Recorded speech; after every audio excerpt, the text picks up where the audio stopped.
Bonjour à tous mes chers amis, Parasha Vayechi, on va voir ensemble la force incroyable de la simcha, de la joie. Le cours est dédié pour un grand tzaddik, Lilou Nishmat, Raphaël Daïdou Ben Fortuné Azura, et une grande consolation et une grande bénédiction pour toute la famille Bezat Hashem Azura, en particulier pour Rudy. Alors écoutez bien mes chers amis, on est à la fin de ces parachutes extraordinaires. Yosef, il a été vendu par ses frères, il a été séparé 22 ans de son père.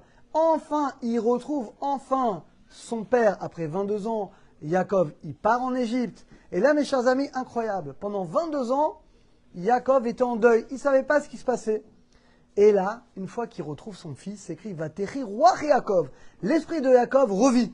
Alors, le sens littéral, c'est quoi? Bon, bah, ça va mieux maintenant. Il croit que son fils est mort. Maintenant, il est né. Maintenant, il voit que Baruch Hashem, il est vivant. Mais Rachid dit pas ça. Rachid dit, Rachid dit, la Shrina est revenue sur Yaakov, la présence divine. Ça veut dire que pendant 22 ans, la présence divine a abandonné Yaakov. Et maintenant qu'il retrouve son fils pendant 22 ans, la présence divine revient avec Yaakov. Et évidemment, la grande question, elle est pourquoi? Pourquoi la présence divine a quitté Yaakov? La réponse, vous la connaissez, elle est écrite dans Rashi, elle est écrite dans Zohar Kadosh. La présence divine, la Shrina, ne peut pas accompagner quelqu'un qui est dans la tristesse. Même si c'est un grand tzaddik comme Yaakov Avinu, qui étudie la Torah jour et nuit, qui fait toutes les mitzvot, mais s'il est triste, eh bien, Kadosh Hu se sépare de lui. Et comme pendant 22 ans, Yaakov Avinu était triste, parce qu'il ne savait pas, il a envie, il n'est pas là, il était en deuil de Yosef, il ne savait pas vraiment, Dieu lui a caché, il ne savait pas ce qui se passait, il était en deuil, il pleurait tous les jours, et bien comme il était triste, eh bien Hachem s'est séparé de lui, il était plongé finalement dans l'obscurité. La Gemara nous dit que la Shrina, la présence divine, ne peut venir que dans la joie et que dans le cœur de quelqu'un qui est joyeux. C'est la raison pour laquelle 22 ans Yaakov, il était triste, eh bien la présence divine a quitté. Il revient, il retrouve Yosef, il retrouve sa joie, eh bien il retrouve la présence divine. De là, mes chers amis, on apprend, c'est incroyable, on ne se rend pas compte, la force de la joie et comment la joie a la force de briser toutes les barrières, on va le voir, que ce soit finalement matériel, spirituel. La joie, c'est ça le kéli qui fait venir, pas que la parnassa, mais tous les moyens de subsistance, la santé, la joie, la guérison de tout, eh bien c'est la force de la joie. Je vous donne un exemple. Vous savez qu'il y a un prophète qui n'est pas très connu, qui s'appelle Yona. C'est l'Haftara qu'on lit Yom Kippour l'après-midi, Yona. Vous savez que Yona, ce n'était pas un prophète à la base, c'est un simple juif. Mais il a une particularité, c'était à Sukkot, vous savez à Sukkot, Simcha Bet HaShoeva, il y a les danses, les joies. Il a été au temple, c'est à l'époque du Beth Amikdash, et il avait une joie tellement grande, il a été tellement joyeux, que Dieu s'est dévoilé à lui, il est devenu prophète. Mais à la base, ce n'était pas un prophète. Mais par la force de la joie, il va devenir prophète. Vous vous rendez compte?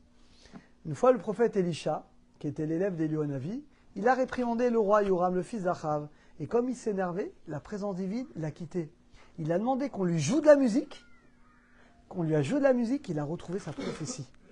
Vous vous rendez compte comment la joie, c'est la clé de tout. Même un prophète, il ne peut pas prophétiser s'il n'est pas joyeux. Tu veux qu'Hachem soit avec toi avant tout. La première chose que tu dois travailler, eh bien finalement, c'est la joie. Et là, mes chers amis, il y a un enseignement qui est incroyable. Là, ce que je vais vous dire, c'est le Baal Shem Tov. Et là, le Baal Shem Tov, il dit quelque chose, Bémet, si ce n'était pas écrit, j'oserais pas vous dire ce qu'il dit. Vous êtes prêts? Il dit, l'essentiel des souffrances qu'on passe dans ce monde, chacun d'entre nous, malheureusement, il passe par des épreuves. Il dit l'essentiel de la raison des épreuves qu'on passe. Il dit que ce soit dans la parnassa, les moyens de subsistance, les problèmes avec sa femme, les problèmes avec les enfants. Il dit, le Baal Shem Tov, tout vient à cause de la tristesse. Vous savez que la tristesse, d'après le Zohar Kadosh, le Baal Shem Tov, il dit c'est comme l'idolâtrie. Pourquoi? Il explique Rabbi Nachman, très simple. C'est quoi un idolâtre? Il ne croit pas que ça vient d'Hachem. Quand on est triste au fond, c'est qu'on ne croit pas que c'est Hachem qui nous a mis dans cette situation. On croit que j'ai pas eu de chance. Ah, je suis tombé sur elle, je suis tombé sur lui, je me suis fait arnaquer. Donc en fait, c'est l'idolâtrie. Je ne crois pas que ça vient d'Hachem et je ne crois pas qu'Hachem il recherche mon bien.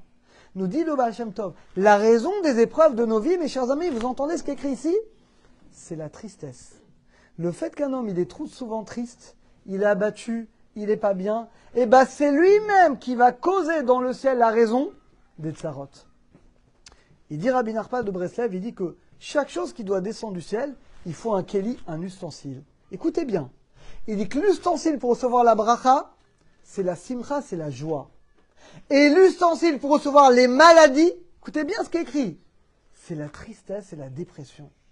C'est vrai que les amis, c'est extraordinaire ce qui est écrit ici. C'est qu'en réalité, quand on se plaint, quand on n'est pas content, quand on râle, quand on est triste, on attire nous-mêmes sur nous des maladies, des épreuves d'argent, des galères.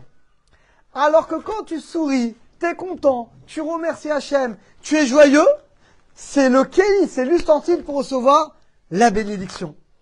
Alors je sais ce que vous allez me dire. Vous allez me dire d'accord, mais des fois c'est dur. Des fois un homme il passe par des épreuves pas faciles.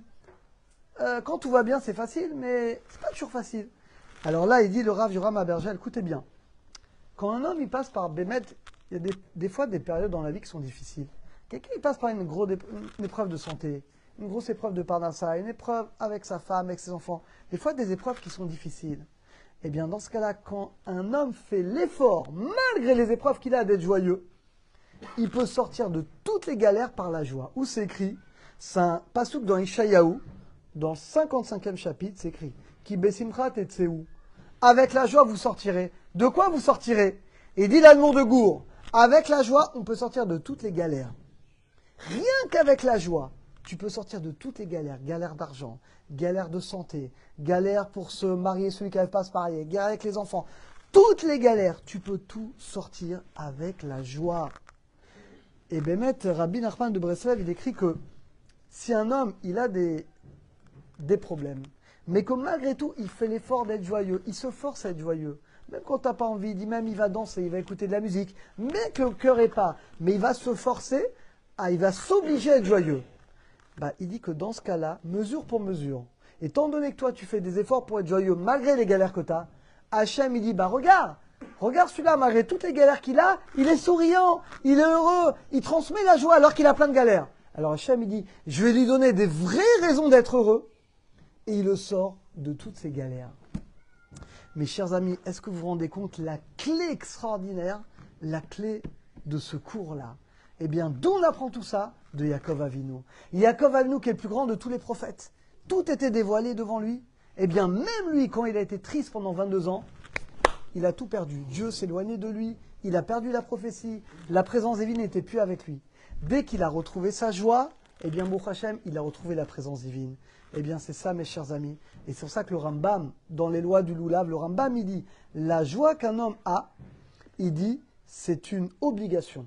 Et il dit, Avodak Gdola, c'est un grand travail. Et celui qui s'en abstient, eh bien, Chaz Sholom, il reçoit des mauvaises choses. Où c'est écrit? Vous savez, le Rambam, il dit, Parasha Kitavo. Vous savez, Parasha Kitavo, c'est la paracha des malédictions. Il y a 98 malédictions. Si je vous pose la question, pourquoi viennent les malédictions? Moi, je vous dis, parce qu'on ne fait pas la Torah, on ne respecte pas le Shabbat, on n'étudie pas la Torah. C'est pas écrit ça. C'est ce qui est écrit à la fin de Kitavo.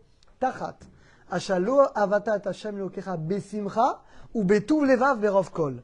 La Torah nous dit pourquoi est venue les malédictions, pas parce qu'on ne fait pas la Torah, mais parce qu'on sert Hachem sans joie, sans contentement, alors qu'on avait tout. Ce qu'Hachem nous reproche, mes chers amis, c'est pas de ne pas faire la Torah, c'est de la faire sans joie, sans cœur, sans investissement. Alors c'est ça, mes chers amis, c'est ça la force, la clé de la joie. Et tout ça, on l'apprend Bémet de Yaakov Avinu. Donc mes chers amis, par le mérite, encore une fois, c'est un travail. C'est un travail parce que c'est pas toujours évident de se réjouir quand tu es en période de guerre, quand tu es dans des galères. C'est pas toujours évident.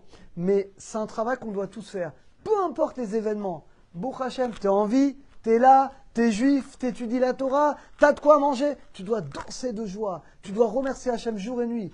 Par le mérite que tu t'obliges à être joyeux. Tu t'obliges à remercier Hachem, même des galères. Parce que tout ce que fait Hachem, c'est pour notre bien, même si on ne le comprend pas. Eh bien, par ce mérite-là, Hachem, comme dit le Parsouk, il nous sortira de toutes les galères. Qui besimchat et tout, nous sortira de toutes les galères, nous et tout le clan Israël, par le mérite de cette joie. À très bientôt, à tous.